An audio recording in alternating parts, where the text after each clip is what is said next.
শুধু ওয়াকফ দেয়া যায়। 1995 এর ওয়াকফ আইন সংশোধন করে আনা হলো নতুন আইন।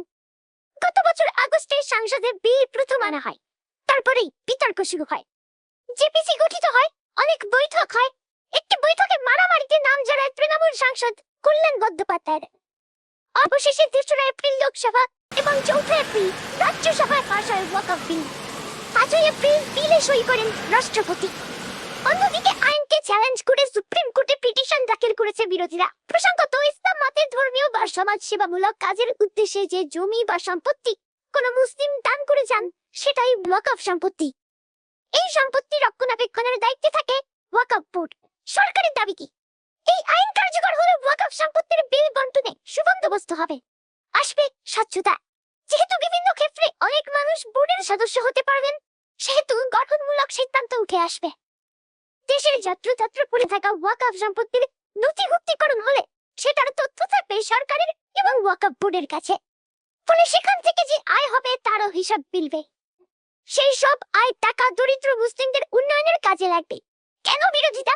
এমন অনেক ওয়াকফ সম্পত্তি আছে যা মৌখিকভাবে দান করা, যুগ যুগ ধরে তা মুসলিমরা ব্যবহার করে চলেছেন বলে সেটা ওয়াকফের বৈধতা পেয়েছে। নতুন বিলে বলা হয়েছে, কোন সম্পত্তি ওয়াকফ বলে দাবি করা হলে তার বৈধ নথিপত্র জমা দিতে হবে। জমি সংক্রান্ত কোনো বিতর্ক দেখা দিলে চূড়ান্ত সিদ্ধান্ত সরকার নেবে। মুসলিমরা বলছেন, যেহেতু অনেক সম্পত্তি দীর্ঘ বছর আগে মৌখিকভাবে দান করা, সেহেতু সেটা যে ওয়াকফ তা প্রমাণ করা যাবে না। আর নতুন আইন অনুযায়ী লিখিত নথি না থাকলে সেটা সরকারের হস্তগত হয়ে যাবে। প্রসঙ্গত, সংখ্যালঘু বিষয়ক মন্ত্রী কিরণ রিজিজু যে তথ্য দিয়েছেন, তাতে তিনি বলেছেন 30টি রাজ্য এবং কেন্দ্রশাসিত অঞ্চল মিলিয়ে প্রায় 9 লক্ষ ওয়াকফ সম্পত্তি আছে, যার মধ্যে প্রায় 73,000 সম্পত্তি বিতর্কিত। ওয়াকফ বোর্ডে এতদিন কোনো অমুসলিম সদস্য থাকতো না। এখন থেকে 2 জন মহিলা সহ 4 জন অমুসলিম সদস্য থাকবেন।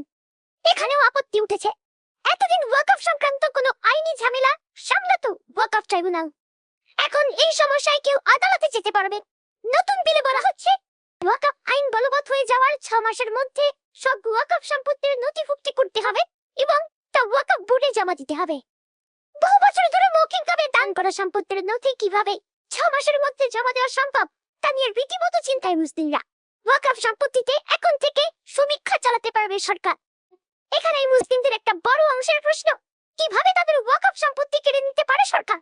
আন্দোলনেরটা রবিবারই অল ইন্ডিয়া মুসলিম পার্সোনাল ল বোর্ড বা AIMPLB ঘোষণা করেছে তারা সংশোধিত ওয়াকফ আইনের বিরুদ্ধে দেশজোড়া বিক্ষোভ শুরু করবে এবং যতদিন পর্যন্ত না আইন প্রত্যাহার হবে ততদিন আন্দোলন চলবে। এ ব্যাপারে বেশ কিছু ধর্মীয় এবং স্বেচ্ছাসেবী সংগঠন তাদের পাশে আছে বলে দাবি তাদের।